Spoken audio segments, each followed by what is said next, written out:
Hola a todos, muy buenos días. Bienvenidos a esta nueva edición de Reflexiones y Aprendizajes para Pymes que realizamos todos los jueves a las 11 en el marco de nuestro programa de dirección de pequeñas y medianas empresas. El DPME es un programa que hace más de 35 años acompaña a dueños y empresarios PYME de todo el país y de la región, ayudándolos a profesionalizarse y brindándoles herramientas y acompañamiento. Soy Inés Saores, trabajo en el segmento PYME del IAE y seré quien modere y acompañe al profesor durante esta charla. Les voy a pedir, como siempre, que nos cuenten desde dónde se conectan y nos ven, y además nos dejen sus preguntas para que yo se las pueda acercar al profesor. Ahora sí, le damos la bienvenida al profesor Julián Irigoyen. Julián es profesor del IAE, del área de comportamiento humano en la organización. Julián, bienvenido. Bueno, muchas gracias, Inés. Gracias a todos por estar ahí del otro lado. Espero que estén bien, que estén cuidados y que estén sobre todo bien de salud y que sus familias también estén bien. Bueno, lo que vamos a ver primero es, bueno, les deseo ánimo, ánimo. No es porque no sea consciente del momento en el que vivimos, no es porque tenga exceso de optimismo por lo que vendrá, que creo que en momentos desafiantes, pero me parece que con una buena actitud positiva frente a problemas que seguramente tenemos y problemas que seguramente tendremos, me parece que el estar con buen ánimo, el ser líderes participativos va a hacer bastante la diferencia. Así que ánimo, entiendo lo que están viviendo las pymes en este momento, momentos tan difíciles, y vamos a decir, vamos a hablar de la gestión de personas, en este momento que yo no sé si sigue la empresa. Bueno, es como tomar un poquito de distancia y decir, bueno, hay algunas cosas que independientemente de lo que está pasando y de las cosas que tengo que resolver, que también podrían ocupen mi lugar en la agenda, y bueno, y de eso vamos a estar hablando. Vamos a estar hablando de estos desafíos que se nos están presentando. Soy profesor del área de comportamiento humano, doy clases obviamente en el IAE y en algunas otras escuelas de negocios de América Latina cuando me invitan. Mi carrera profesional la hice principalmente en empresas, y lo que trabajo mucho cuando, aparte de consultoría, justamente con pymes, ayudándolas a resolver los temas de recursos humanos. Estoy casado, tengo 55 años, vivo en Pilar. Estoy en este momento en mi casa. Después, si quieren, les muestro un poquito el backstage de donde estoy, pero estoy en el cuarto de dos de mis hijos, de mis hijas mujeres, y vivo muy cerquita de acá del IAE. Tengo 4 hijos que viven todos conmigo, con nosotros en mi casa. Bueno, directamente a lo que pienso que podría ser la agenda. Yo lo pensé en términos, imagínenselo como secuenciales, ¿no? Primero, el primer desafío tiene que ver con ¿dónde está impactando todo este fenomenal impacto cuando lo pienso relacionado a mi equipo de gente, ¿no? ¿Cómo está esto impactando? El segundo es, bueno, ¿qué cosas tengo como desafíos hoy? ¿No? ¿Cuál es el desafío que yo tengo hoy? ¿Cómo hago para mantenerlos unidos? ¿Cómo hago para medirlos? Pues yo no estaba acostumbrado a medirlos de esta manera. ¿Cómo hago para mantener el compromiso? ¿Cómo hago para mantener las motivaciones? ¿No? Hay cosas que yo podría estar haciendo hoy aunque la actividad me haya bajado. Y el tercer punto, el tercer desafío, lo pensé en términos de, bueno, hay cosas que se pueden ir haciendo preparándonos para el mañana, que bueno, no sabemos bien cuándo será el mañana, ¿no? Pero por lo menos empezar a pensar esto. Entonces, lo primero que me gustaría es, bueno, ustedes se anotaron y estuve mirando un poco cuáles son las empresas, ¿no? Pero me gustaría que me contaran el tamaño de sus organizaciones, ¿no? Para después ir entendiendo un poquito desde dónde vienen las preguntas, o tratar de ver si puedo ir direccionando un poquito el abordaje a los distintos temas. Muy bien, es muy pareja la distribución, por lo que estoy viendo. Y ahora les doy unos segundos más como para poder terminar de completarlo y les comparto los resultados, pero es bien interesante porque es bien parejo, bien parejo. Bueno, ahí termino la agenda y les comparto los resultados.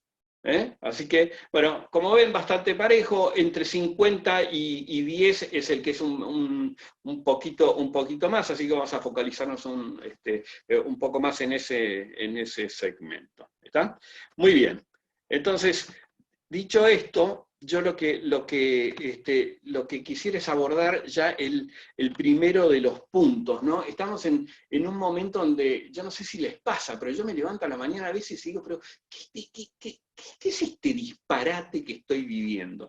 Yo vivo en un barrio cerrado y ayer entró una camioneta de la policía a avisar con megáfonos que no se podía salir a andar en bicicleta.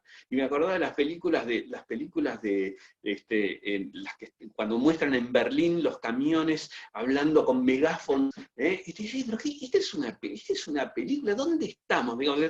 Yo creo que estamos en un momento donde estamos todos medio un poquito como groggy, ¿no? Que estamos viendo, tratando de entender un poco lo que pasa. ¿Sabemos hasta cuándo va a durar esto?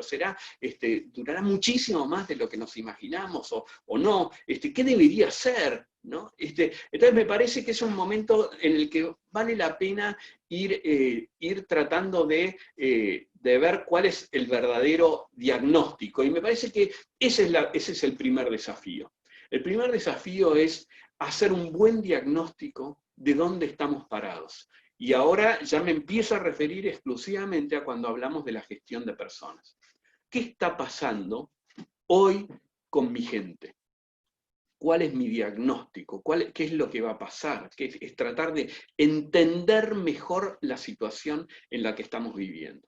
La otra vez hablaba con el CEO de una empresa muy grande, una multinacional muy grande, y me decía, mira, si hay algo que yo tengo que desarrollar muy bien para poder ser exitoso, es saber cuál es la realidad. Me guste o no me guste, esta es la realidad en la que me toca tomar decisiones. Así que empezar por un buen diagnóstico es absolutamente clave. Entonces, es necesario que frenen para pensar sobre este tipo de temas. Es cierto que la agenda y los problemas graves de no tengo cómo pagar los sueldos, etcétera, son tan grandes que hacen que tenga poco lugar en la agenda para reflexionar, pero es momento para parar y decir, necesito hacer un buen diagnóstico de cómo estoy y cómo está mi gente.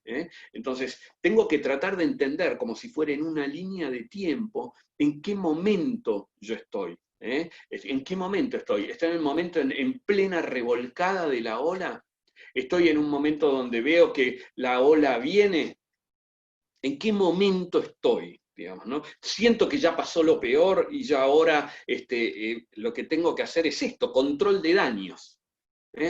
Ya está, ya pasó eso, o aún cuando todavía vea que viene una ola bastante grande, tengo que hacer control de daños. ¿Vieron cuando uno se golpea, que de repente dice, bueno, la cabeza la tengo, pienso, luego existo, estoy vivo, los dedos los tengo, uno se toca, digo, control de daños.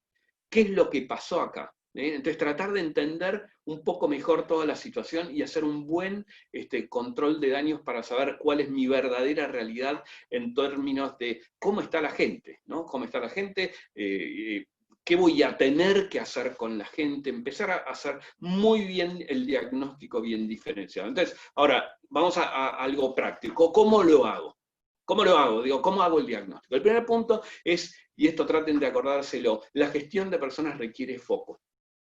La gestión de personas requiere foco. ¿Requiere foco? ¿Qué significa? Requiere de tiempo, requiere de un momento para pensar, requiere análisis, y para eso uno no puede estar haciendo 18 cosas a la vez. Entonces uno debería, o mi sugerencia sería, traten de bloquear una mañana, una tarde, y decir, bueno, hoy voy a pensar esto, hoy voy a pensar el diagnóstico. Para pensar el diagnóstico, lo primero que tengo que hacer es foco. ¿Qué significa hacer foco? Bueno, lo que tengo que pensar es, bueno, lo voy a pensar desde lo general a lo particular, en términos generales. ¿Qué está pasando con mi organización? Por más que seamos 15, ¿qué está pasando con nosotros 15? Hay algunos que se están desperdigando La adversidad nos unió, la adversidad nos separó, perdimos el compromiso. ¿Qué es lo que está pasando? Para eso, fundamental poner foco y dedicarle tiempo exclusivamente al análisis de nuestra gente. Decía, de lo general a particular, para después pensar en cada uno de ellos. En cada uno de ellos. Hoy voy a pensar en Ángela, hoy voy a pensar en Francisco, hoy también voy a pensar en María. ¿Cómo están ellos? ¿Qué les está pasando? ¿Cuál es su situación personal, familiar, etcétera? Primer punto, foco. El segundo, aun cuando tengamos que tener distanciamiento, eso no quiere decir que no podamos estar cerca.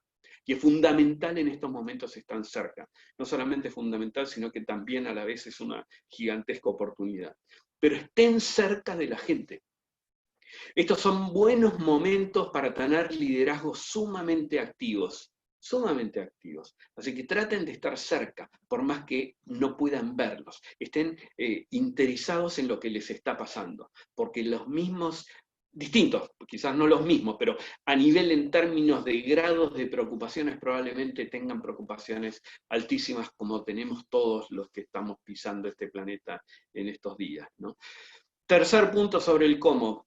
Acuérdense, estamos hablando del cómo hacer un buen diagnóstico de lo que está pasando con nuestra gente. El tercer paso es mantener muy bien las comunicaciones, mantenerlos informados, mantenerlos comunicados, mantenerlos al tanto, juntarse, aunque sea virtualmente, es mantener informados de lo que está pasando. Cuando uno tiene a su gente informada, la gente entiende mucho mejor el porqué de algunas de las decisiones que tomamos.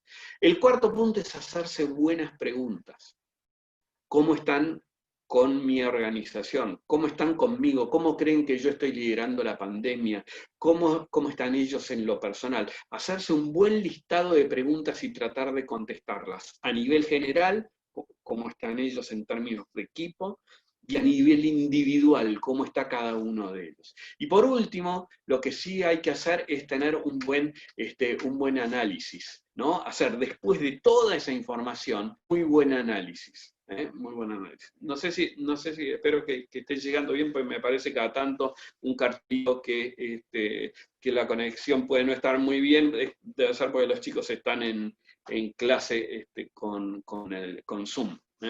Bien, vamos al segundo punto entonces de la agenda. El primero entonces es, primer desafío, frenar un poco y hacer un buen diagnóstico. Ahora, ¿hay cosas que yo podría estar haciendo hoy? ¿Qué está pasando? ¿Qué están haciendo otros? Pues yo no sé qué hacer porque yo no puedo ir a libros que me indiquen cómo se toman decisiones en este momento. Y si creen que yo les voy a dar recetas de cómo tomar decisiones en este momento, yo no tengo ese conocimiento. Yo lo que quiero es tratar de ayudarlos a ver cómo podemos pensar este problema. Pero respuestas específicas no las hay. ¿Por qué? Porque es una crisis absolutamente sin precedentes y todo el tiempo estamos tomando decisiones que nadie tuvo que tomar en otros momentos de la historia, ¿no? Entonces, está bueno en estos momentos tratar de ver qué es lo que está pasando en otros lugares, qué es lo que están haciendo otros. Por eso me pareció que valía la pena, por más que algunos quizás ya lo vieron, durante abril hicimos una encuesta en Argentina con directivos de recursos humanos de pymes, pero también empresas grandes, era muy pareja la discusión. Al final terminaron participando, en el capítulo argentino eran 111 empresas, después lo extendimos, lo hicimos de 300 empresas porque incorporamos la misma encuesta para España, México y Portugal. Ahora en este caso les estoy mostrando los resultados solamente de Argentina, para una pregunta muy específica que fue, ¿quién está tomando las decisiones finales vinculadas al personal? Y ahí creo que hay un aprendizaje muy fuerte por parte de las pymes, que yo lo he hablado con muchos de mis clientes, es decir, traten de tomar decisiones no en soledad, porque son decisiones muy complicadas estas, donde hay muchas variables que no manejamos. Entonces está bueno pelotearlas. Y es de hecho lo que está pasando en Argentina y en el resto del mundo. Algunos arman comités de crisis, otros directamente lo hacen con el comité ejecutivo, pero las decisiones finales vinculadas a la gente se están tomando de manera compartida. Y eso es muy bueno. Y entonces, ¿qué hago cuando yo soy el pyme y soy el dueño y estoy yo solo? Bueno, ¿qué hago? Bueno, traten de asociarse, traten de juntarse, busquen un conocido que maneje una pyme, compartan el comité de crisis, invítenlo a que forme parte del comité de crisis de su empresa y ustedes formen parte del comité de crisis de él, alguien de mucha confianza. Pero es momento de compartir decisiones y como confrontar las decisiones. Yo sé que cuesta cuando uno es pyme porque uno es el que conoce, porque mi empresa es distinta, porque mi rubro es distinto, porque sí, es así. Y por algo les fue bien y por algo hicieron eso fabuloso que hicieron, que es armar una empresa, que cuentan con toda mi admiración por eso, ¿no? Pero son momentos en los que vale la pena compartir las decisiones. Si pensamos en si nos estamos preparando, porque este es algo que también podríamos ir haciendo, si nos estamos preparando, fíjense, la pregunta concreta era si tenían armado un protocolo por el momento en el que alguien se contagie. Fíjense, en el caso de Argentina, qué pocos, ¿no? Qué pocos tienen armado cuando algo es muy probable que pase, que se nos contagie alguna de las personas que trabaje con nosotros. ¿Qué vamos a hacer? ¿Cómo vamos a avisar? ¿Cómo vamos a acompañar a las familias de la persona que estuvo en contacto con esta persona que estuvo contagiado? ¿Qué vamos a hacer? Y eso estaría bueno ya tenerlo armado desde antes. Cuanto más pyme es, menos preparado está frente a una situación así en términos de protocolo escrito, y esto pasó no solamente en Argentina, sino también en otros países, pero los otros países lo tenían mucho más preparado, sobre todo España y Portugal, obviamente también por una cuestión de cómo impactó primero en el caso de ellos la pandemia. Y cuando fuimos a las preocupaciones, acá les muestro los resultados comparativos para Argentina, España, Portugal y México, es decir, están como sumados. Hay dos que son muy coincidentes, pero en el caso de Argentina, el segundo es muchísimo más fuerte que en el resto de los países. Mayores preocupaciones, obviamente, la caída de ventas. Esa es la mayor preocupación. La segunda, corten la cadena de pagos. En el caso de Argentina es una preocupación gigantesca, en el resto de los países muchísimo menos, en el caso de Portugal muchísimo menos. Pero tiene que ver también con probablemente con nuestra idiosincrasia o con el cumplimiento de nuestros pactos, ¿no? Ahora, después de eso, empiezan a aparecer temas bien vinculados a nuestra gente. ¿Cómo hago para mantener el compromiso? Tercera preocupación, y como ven, en términos, cuando sumamos los 4 países, bastante parecido al nivel en la cadena de pagos, ¿no? ¿Cómo hago para mantener la cultura a distancia? Pues la cultura es muy fácil cuando la vivimos, cuando estamos los 15, los 20, y nos vemos todos y almorzamos juntos, los vemos, les vemos las caras, vemos qué caras hay, que si estamos bien, si no estamos mal, si hay diálogo, si no hay diálogo, si se habla con si no se habla con el otro, etc. Vemos cuán concentrados están, etc. ¿Cómo hago para mantener la cultura? Que puede sonar como algo muy así, como ahí la cultura. Bueno, pero la cultura es básica, que es, pónganlo bien simple, es cómo hacemos las cosas acá. Hacemos las cosas de una determinada manera. ¿Cuál es esa manera? Eso es lo que indica la cultura, ¿no? Entonces, acá empiezan a aparecer algunas de las cosas que, sobre las cuales vale la pena reflexionar.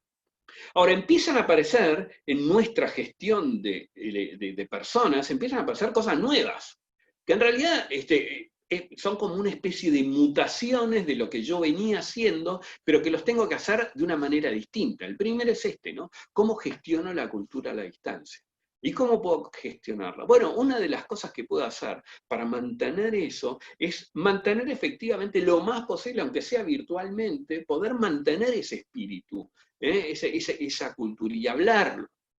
Ayer hablaba con una persona que lo que hace en su pyme es todos los jueves a las 10 de la mañana tienen un invitado con el que charlan, ¿no? Pero el resto de los días, también a las 10 de la mañana, tienen media hora de reunión. Yo le preguntaba, bueno, ¿y eso por qué lo estás viendo como bueno? ¿Dónde te está impactando? Y dice, mira, una de las cosas que notamos es que eso nos está preparando para el día. Nos vemos la cara a las 10 de la mañana, todos de alguna manera nos tenemos que vestir para porque vamos a estar con la camarita prendida, estamos con una actitud ya predispuesta al trabajo, podemos charlar los temas que nos están pasando, y así todos los días, media hora, de 10 a 10 y media de la mañana. Eso puede facilitar esa comunicación.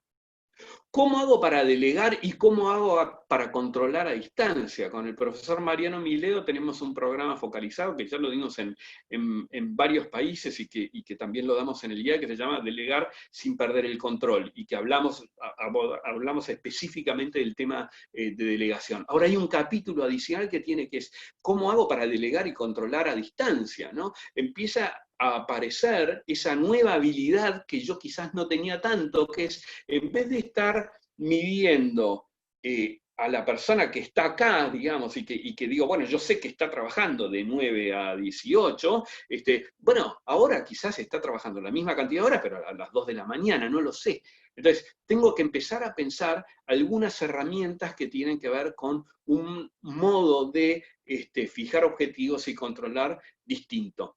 Pero yo lo que les diría es que es un buen momento, justamente, para empezar a delegar cosas chicas, para empezar a ganarse la confianza, para empezar, no deleguen algo gigantesco, una responsabilidad muy grande, cuando están, aparte de las dificultades que pueden tener la delegación, están no tan cerca. Entonces yo lo que les diría es un buen momento para empezar una delegación controlada, con cosas no tan grandes, pero decir, bueno, Mario, ¿por qué no te ocupás de este tema?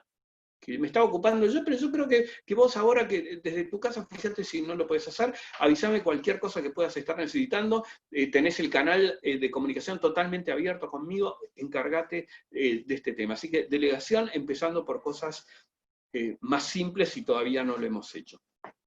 Tercer punto, fijación de objetivos ya de corto y mediano plazo. Quizás estamos más acostumbrados a fijar objetivos anuales, quizás estamos acostumbrados a de 6 meses, pero quizás es momento ahora de tener que fijar objetivos bien de corto. ¿Por qué? Porque nuestra manera de gestionar personas, a las cuales vemos un poco menos, cambió. Entonces tenemos que ser muy buenos para poder fijar objetivos de corto plazo y de mediano plazo. Y en eso lo que les sugiero es hacerlo lo más simple posible, es poner objetivos SMART y controlarlos y mirarlos, y bien medibles, bien objetivos, y horizontes de tiempos cortos. Bueno, en esta semana me gustaría que vos pudieras hacer esto, el viernes a las 4 de la tarde hablamos. Y en el medio no te metés, salvo que la otra persona te lo esté pidiendo, pero tratar de poner objetivos bien de corto plazo. Después, otra de las cosas que sí tenemos que hacer es pensar si nuestro sistema de incentivos es un sistema de incentivos que efectivamente está incentivando las conductas que nosotros queremos que la gente tenga. Mirar el sistema de incentivos, y no piensen solamente en la plata. Los sistemas de incentivos van muchísimo más allá que la plata. ¿Qué realmente hacemos para incentivar? Uno puede ser el sentido de pertenencia, otro puede ser incentivar, es decir, esto lo vamos a solucionar juntos, y realmente el placer que puede llegar a ser todos juntos poder sobrevivir a una tormenta, ¿no? Pero es un buen momento para revisar si mi sistema de incentivos, ahora que las modalidades de trabajo están cambiando, están efectivamente alineados en generar las conductas que yo en realidad quiero tener. Ahora, y aparece otra cosa que tiene que ver con el alcance de nuestra responsabilidad como dueños PYME o como gerentes PYME, ¿no? O también como empresas grandes. Estaba mirando la lista y también hay personas de empresas grandes, como también salió en la encuestita que hicimos recién. ¿Qué es la contención? Bueno, pero ¿yo qué tiene que ver conmigo? ¿Qué me voy a poner a contener si estoy tratando de contener a mi familia? Bueno, pero es parte del rol, es parte del liderazgo, tratar de entender que lo que está pasando tiene un alcance que es muchísimo mayor a la empresa, que empieza a impactar directamente en las personas, y ni hablar si alguno de los empleados tiene un pariente que falleció o que lamentablemente le pase en el futuro por el tema del coronavirus, y el rol de contención es un rol nuevo, pero efectivamente va a haber que hacerlo. Lo mismo que el manejo de la incertidumbre, que va a ser estar muy atentos en poder mantenerlos informados para que, como les decíamos antes, para que se entienda un poco mejor el porqué de algunas decisiones que tomamos. Ahora les quiero hacer la segunda pregunta. La segunda pregunta que quiero tratar de entender un poco cómo es la situación. Digo, si alguno ya... No traten de contestarlo en cuánto están vendiendo, digamos, ¿no? Sí, porque algunos quizás están vendiendo la mitad, pero la empresa está en funcionamiento, al pleno funcionamiento, ¿no?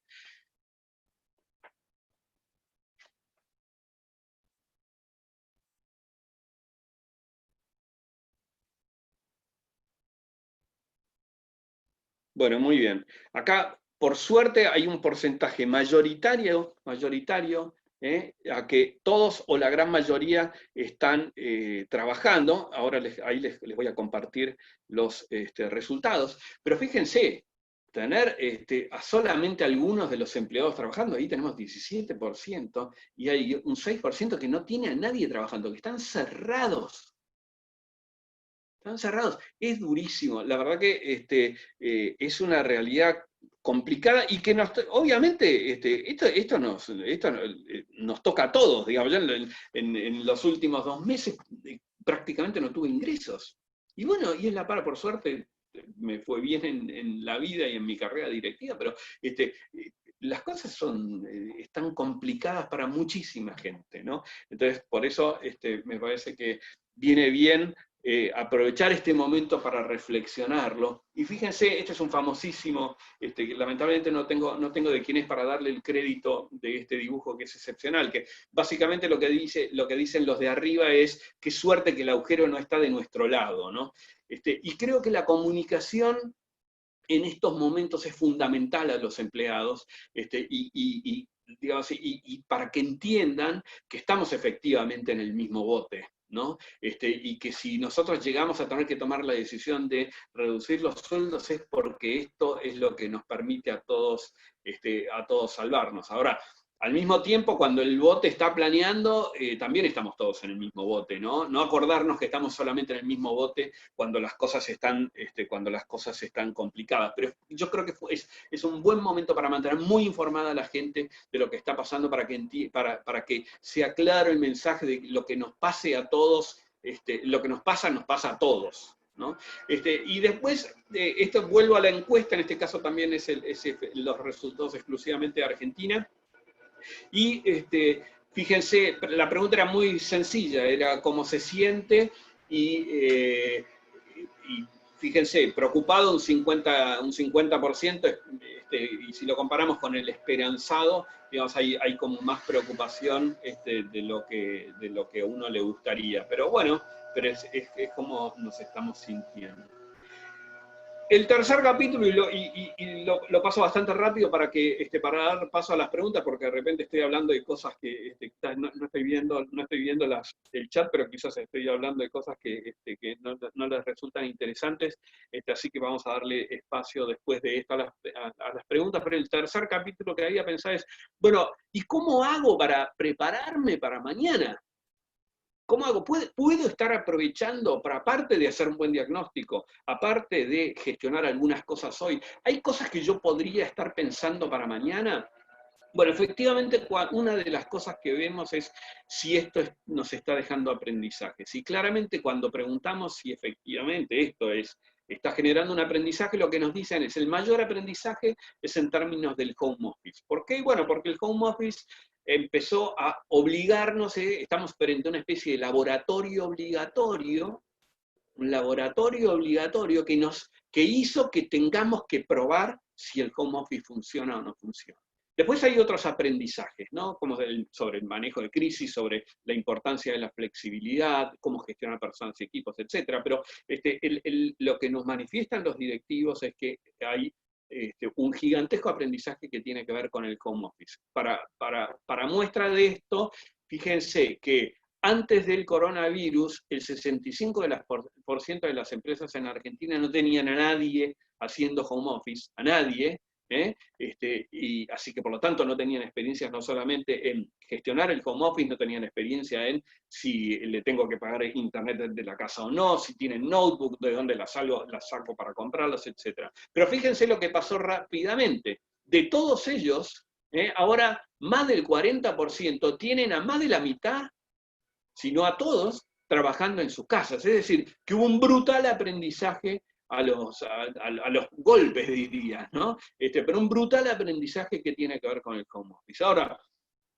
cuando empezamos a pensar en aprendizajes, una de las cosas que tenemos que empezar a entender es que veníamos arrastrando nuestras opiniones sobre el home office o sobre distintos temas, pero las personas venimos arrastrando algunos conocimientos que tenemos porque la vida nos los fue dando, ¿no? Pero imagínense que en la jarra de agua están todos esos nuevos aprendizajes, esas nuevas experiencias, en este caso de home office. ¿Cómo hago para que todo el agua que está en la jarra, que es todo el nuevo conocimiento de toda esta nueva experiencia, entre en el vaso, que es mi conocimiento, cuando mi conocimiento ya está lleno? Entonces, el primer paso que tenemos que hacer es vaciar el agua, vaciar el vaso, para que pueda entrar el resto del agua que está en la jarra. Entonces, eso a los adultos nos cuesta un montón, y más nos cuesta cuando nos fue bien en la vida. No, papá, yo sé cómo se maneja esto, la pyme la fundé yo. Yo te digo, el home office, posta, esto no va a andar. Esto no va a andar, acá no anda. Anda solamente por esto. Pero no, la gente hace home office y la gente prende la computadora a las 9 de la mañana y se va a dormir. Yo los conozco, papá. Entonces, primero hay que desaprender. Hay que tratar de entender que las personas venimos cargados de prejuicios y que esos prejuicios pueden dificultar el aprendizaje. Ahora, estamos en una época de prueba y error, lo vengo diciendo hace mucho tiempo y he escrito sobre esto hace mucho tiempo, mucho antes de la pandemia. Estamos en una época de prueba y error, donde vale la pena probar y vale la pena equivocarse. Vale la pena equivocarse. El costo del error es mucho menor que el que era antes. Hoy la aceptación al error es mucho mayor. No siempre nos podemos equivocar, no siempre tenemos la posibilidad de equivocarnos. Hay veces que no podemos hacerlo y hay veces que equivocarnos puede ser gravísimo. Pero para el resto de las cosas basta probar, y si nos equivocamos, probamos, lo cambiamos. Lo aplicable al home office, diría, probemos esto, vayamos probando, y después de probar vamos a poder ver qué anduvo, qué no anduvo. ¿Está? Pero es muy importante tratar de entender que las personas, para desaprender las personas, tenemos lo que se llaman modelos mentales, que son creencias profundamente arraigadas que tenemos las personas. Creencias profundamente arraigadas que tenemos las personas, que condicionan nuestra interpretación de la realidad. Son una especie de filtros a través de los cuales vemos la realidad. Y creemos que la realidad es así, cuando en realidad es lo que nosotros creemos que es la realidad. Entonces, conocerse es fundamental para entender cuáles son mis modelos mentales, cuáles son esas creencias que yo las vivo como si fueran ciertas y que en realidad lo que tienen es eso, son una creencia, y yo la estoy viviendo como si efectivamente fuera la realidad. Cuando uno avanza y evoluciona en su vida, se da cuenta que tiene muchísimos modelos mentales, y está bien tenerlos porque necesitamos interpretar la realidad, pero tenemos que saber que eso existe y que la realidad pueda estar siendo distinta a lo que nosotros la estamos viendo. Entonces, hacer el esfuerzo de tratar de entender cuáles son nuestros modelos mentales nos puede ayudar muchísimo en el proceso de aprendizaje. Para ponerlo en ejemplos concretos, cuestiónense si efectivamente piensan que los que hacen home office son vagos, y cuestiónense a ver si efectivamente será así, y si no es así. Entonces, les diría fundamental para capitalizar los aprendizajes el que trabajemos individualmente como directivos sobre los modelos mentales que creemos que tenemos. Ahora vamos a cerrando esto. Todas estas nuevas modalidades, todos estos aprendizajes, ¿cómo podemos hacer para que en el futuro esto nos haya servido, digamos, y si hay cosas que yo puedo ir haciendo ahora, ¿no? Primero es tratar de entender qué nuevas modalidades pueden estar impactando específicamente mi negocio. Una puede ser el home office, pero porque es el ejemplo que más fácil sale. Pero yo lo que creo es que los factores externos son los que suelen acelerar los cambios, ¿no? Esto se da muchas veces incluso con nuestra salud, ¿no? Dejo de fumar cuando viene, no sé si es tan factor externo, pero cuando viene el médico y te dice, mira, tenés un pulmón que ya no te funciona, dejá de fumar o te vas a morir.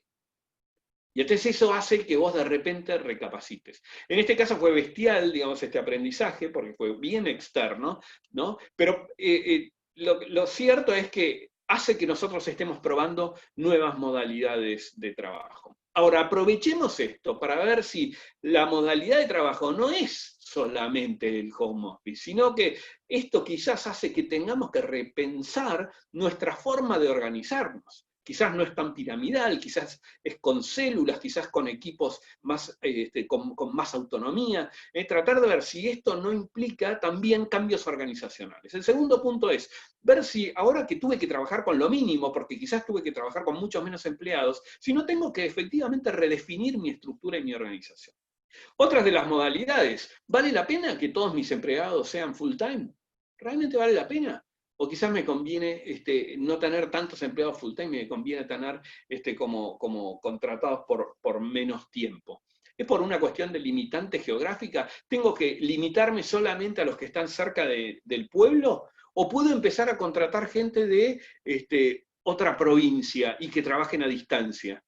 ¿Por qué tienen que estar cerca físicamente hoy? ¿Por qué me tengo que limitar a contratar gente que está solamente físicamente cerca? ¿No? ¿O es una cuestión legislativa? ¿La puedo resolver? ¿O idiomática? ¿Por qué no contrato gente que trabaja en Perú? ¿Qué va a pasar con las oficinas? Y ponerme a pensar qué va a pasar con mis oficinas. Y si en vez de estar pagando un alquiler tan grande todos los meses, tengo oficinas compartidas a las que voy 2 veces por semana. En definitiva es, ¿qué cosas creo que podrían cambiar y qué cosas creo que van a volver? ¿No? Pero que no vuelvan solamente por costumbre, sino que vuelvan porque creo que es lo mejor que le puede pasar al negocio. Específicamente en el tema de home office, yo creo que hay algunas cosas pendientes que es primero, ya ir identificando pros y contras de la experiencia y preguntándole a la gente qué es lo que anduvo, qué es lo que no anduvo, cuáles fueron las barreras, qué es lo que esperarías de esto, etc. Segundo, revisar las herramientas de medición, revisar las herramientas de medición y las herramientas de control para ver si nos sirven con un modelo de home office. Reflexionar sobre nuevas competencias que requiere el home office. Quizás requiere de habilidades distintas, la independencia requiere de talentos y habilidades distintas. Así que aprovechen para reflexionar sobre esto, para mirar efectivamente si sus colaboradores tienen estas competencias, ¿no? Y hacerlo como muy dirigido, persona por persona, caso por caso, no todos home office, lunes, martes, miércoles.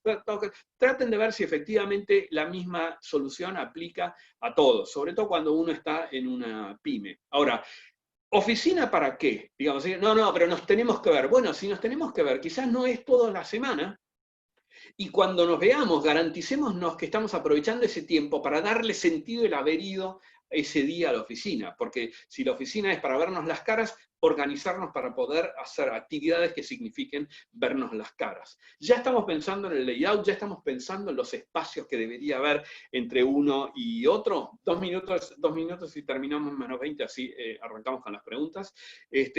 Ya ir pensando el layout, la señalética, cómo vamos a separar los escritorios, etcétera. Que no nos agarre el que, bueno, ahora podemos ir a trabajar y recién ahí tarde empezar a pensarlo. Ahora, todos estos aprendizajes solo los vamos a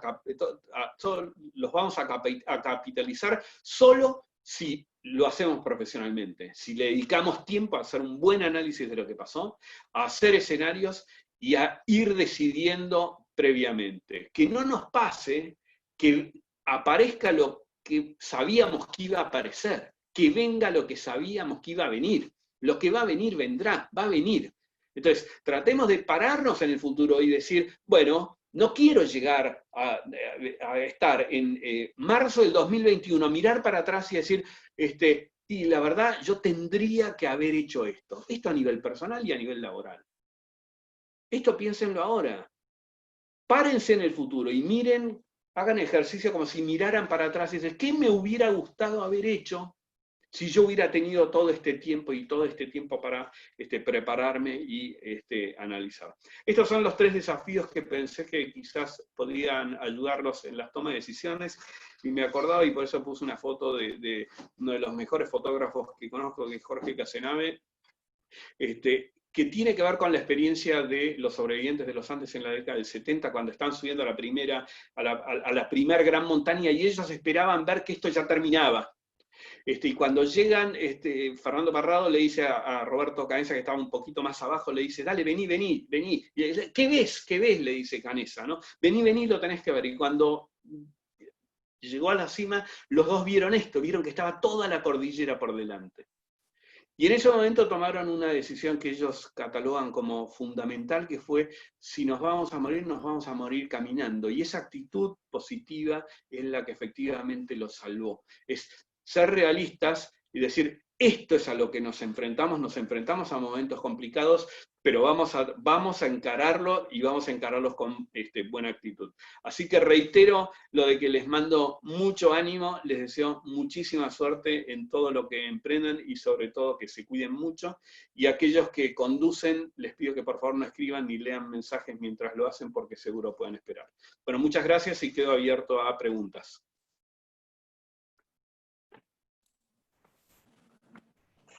Muchas gracias, Julián.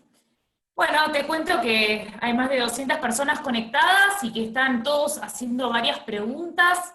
Hay una persona, Bernardo Sánchez, que bueno, está haciendo varios comentarios que tienen que ver un poco con estas reflexiones de cómo es la idiosincrasia del dueño de una pyme y cómo está acostumbrado a manejar todo el tema de la cultura y demás, y lo que les cuesta a ellos como dueños también hacer estos cambios y enfrentar la incertidumbre.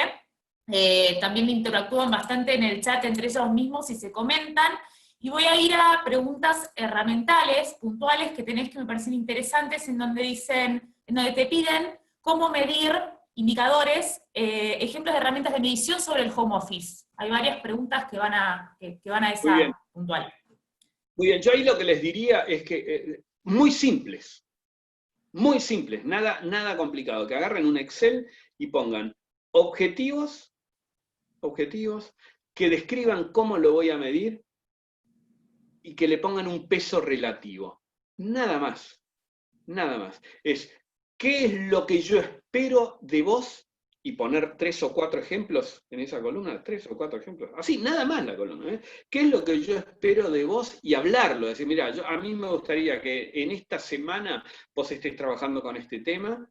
A mí me gustaría que en esta semana estés en esta, y durante estas 2 semanas estés trabajando en este tema. ¿Y cómo lo vamos a medir? Y tratar de encontrar juntos un buen indicador, esta es la segunda columna, un buen indicador de si eso se cumplió o no se cumplió. Y después el peso relativo, digamos, si estos fueran 10 puntos, ¿dónde pongo el énfasis? 4, 3 y 3.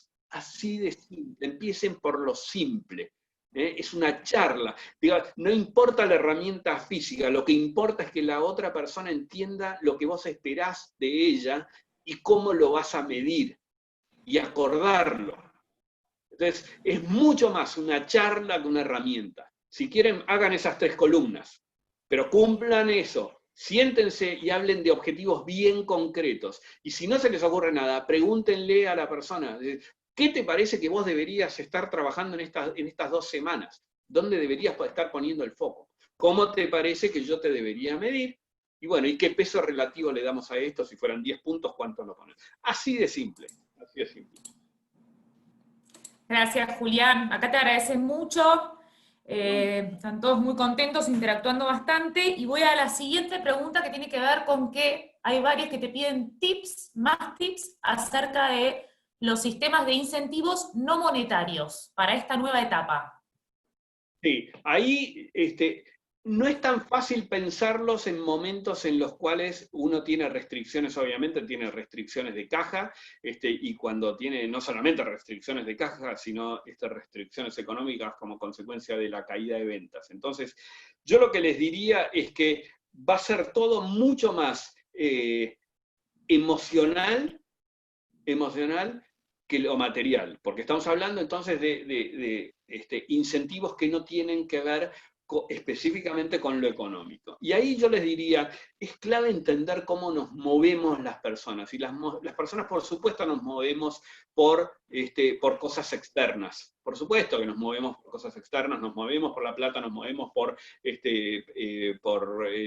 nos pagan la obra social, etc. Pero después también las personas nos movemos por este motor enorme que tenemos interno, que es el aprendizaje. Entonces, una de las cosas que se puede hacer es ayudarlos a encontrar buenas cosas, que es un buen momento en Internet, hay conferencias gratuitas, es un buen momento como para ayudarlos a aprender. Y el ayudar a aprender motiva. O sea, motiva a aprender. Motiva a aprender.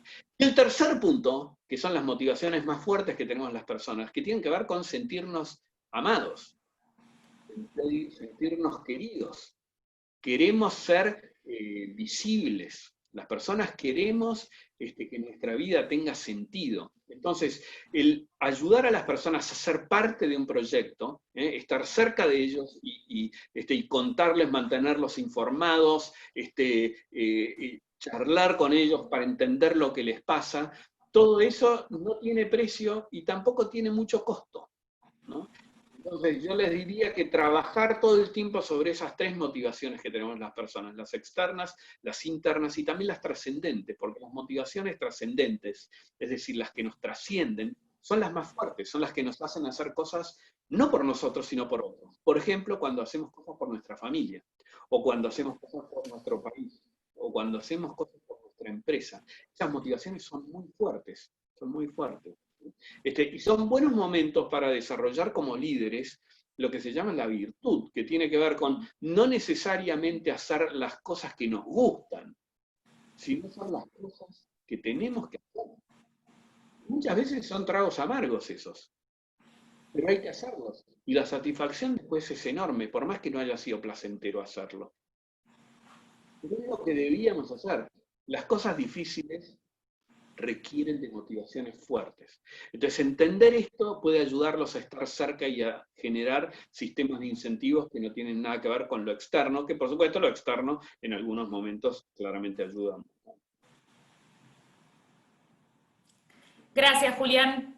Bueno, vamos con la última, que, bueno, está bueno a ver, Diego la propone y en el mismo chat algunos se la responden y te la sumo a vos para agregarle valor. Dice, ¿cómo trabajar la motivación en la fuerza de ventas cuando las metas han quedado desdibujadas y sabiendo que vamos a vender menos en el corto plazo por cuanto no podemos pagar más tal concepto? Algunos a Diego le dicen que, habiendo acá que bueno, está repensando el rol de la gente de ventas y de que mute a otro rol. Hay otra persona acá que le recomiendo una herramienta que se llama Trello.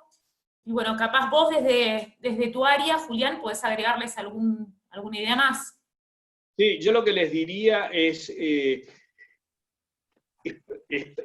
me van a decir de todo, pero cuando uno mira los mejores resultados que ha tenido la gente en momentos de baja, no han tenido que ver con reducción de las comisiones de los vendedores, sino con el aumento de los. No soy experto en equipos de venta, trabajo sí, los temas motivacionales, digo, pero cuando vos necesitas que la gente salga a vender mucho, la tendencia es, bueno, saquémosle rentabilidad al vendedor porque necesitamos la plata para como capital de trabajo, ¿no?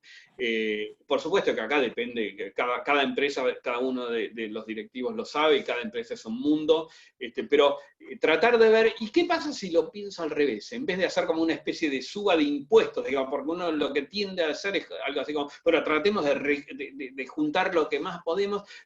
Hay algunos que optan por lo contrario, que dicen, bueno, no, este es el momento de darles más comisiones a los vendedores, ¿no? Ahora, cuando decía, es cierto lo de las metas, lo que hay que hacer es revisarlas con muchísima más frecuencia que en otros momentos, es así de simple.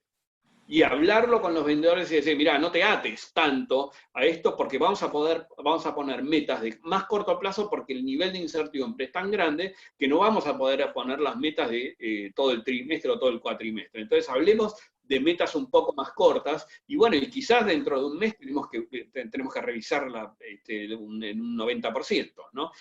Pero yo diría, acortar un poco los periodos de las mediciones para cualquier tipo de premios o comisiones, eso puede estar ayudando por el gigantesco nivel de incertidumbre. Buenísimo. ¿Sabés que estamos muy bien de tiempo y me acaban de escribir una pregunta que me parece que agrega valor? Así que te la Dale, leo, ¿te parece? claro. Dice, perdón. Ah. Dice, en una actividad que no permite home office, ¿cómo se maneja el tema cuando algunos empleados estudiantes que viven en Cava se han ido en medio de la pandemia a sus pueblos de origen y no han podido regresar? No, La dificilísimo. actividad tiene permitido abrir. Hay un grupo que se presenta físicamente y se expone en transporte y otros que se han ido y están resguardados. ¿Cómo se maneja este tema? Sí, es delicadísimo el tema, está muy buena la pregunta porque es una realidad que tienen muchísimas personas que es trabajo en algo esencial, pero la gente dice yo no me animo, no me quiero arriesgar. Ahí depende mucho, en las empresas más grandes ahí tienen un componente adicional que tiene que ver con cómo reacciona el sindicato frente a esto.